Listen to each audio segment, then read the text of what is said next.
We've been to Jupiter, Venus, Uranus. Each one tried to kill you in a different way. But we saved the worst for last. The furthest planet. The one we know the least about. The one with the fastest winds in the entire solar system. And a storm that has been raging longer than humans have existed. Today we're going to Neptune, and I genuinely don't think you're ready for this one. Let's start with something that doesn't get enough attention. Neptune is far, not a bit far, incomprehensibly far. It takes sunlight 8 minutes to reach Earth. It takes that same light over 4 hours to reach Neptune. Neptune is 30 times further from the Sun than we are. The only spacecraft to ever visit Neptune was Voyager 2. It launched in 1977. It took 12 years to get there. And it flew past in a few hours. That's it. One flyby. 12 years of travel for a few hours of data. Everything we know about Neptune comes from that single encounter in 1989. That was 36 years ago. We have sent rovers to Mars. We have orbiters around Jupiter. Neptune, the 8th planet, we visited once and never went back. That tells you something about how far away it really is. Now let's talk about what would kill you. And on Neptune, the first thing is the wind. Neptune has the fastest winds in the solar system. 2,100 kilometers per hour. For context, Uranus winds reach 900 kilometers per hour, and we said that would shred you. Neptune winds are more than double that. A bullet travels at 1,800 kilometers per hour. Neptune winds are faster than a bullet. You wouldn't have time to process what was happening. You wouldn't feel pain. You would simply cease to exist as a single object. At 2,100 kilometers per hour, you'd be dispersed into the atmosphere in a fraction of a second. What makes this even stranger is that Neptune receives almost no heat from the Sun. The sunlight there is 900 times weaker than on Earth. And yet, it somehow generates the fastest winds in the solar system entirely from its own internal heat.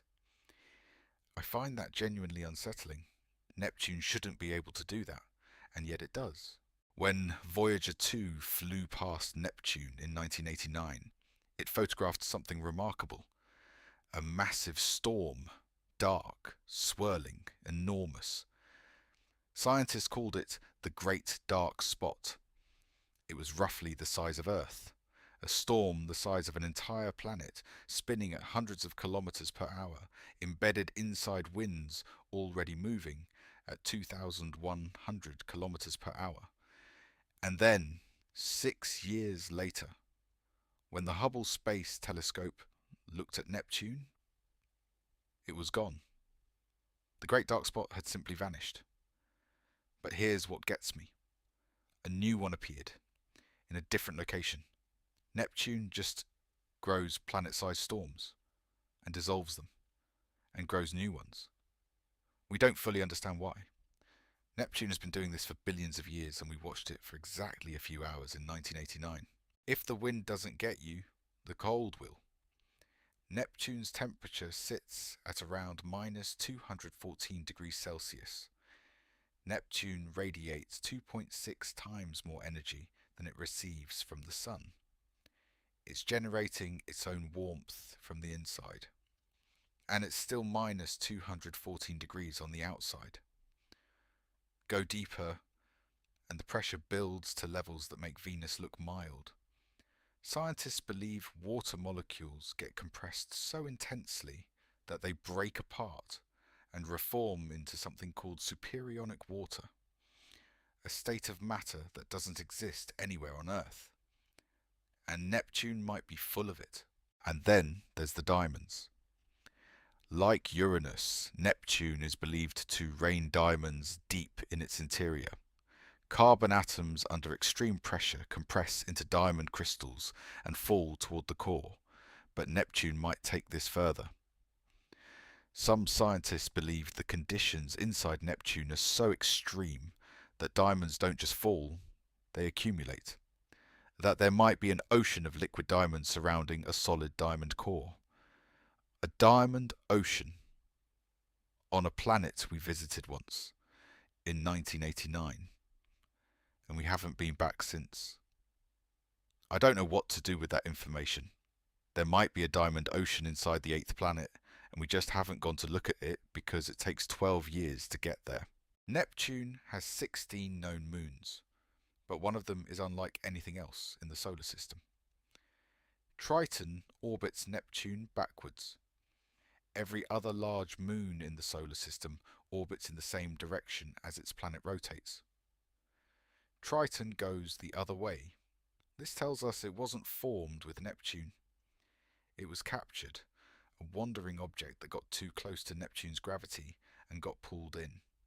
Triton is a prisoner, and because it orbits backwards, Neptune's gravity is slowly pulling it closer.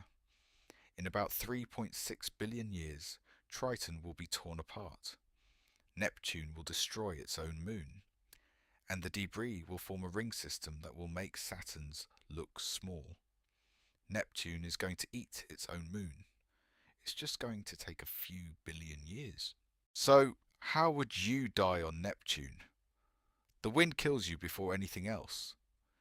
2,100 kilometers per hour disperses you into the atmosphere before you even realize you've arrived. Jupiter vaporized you.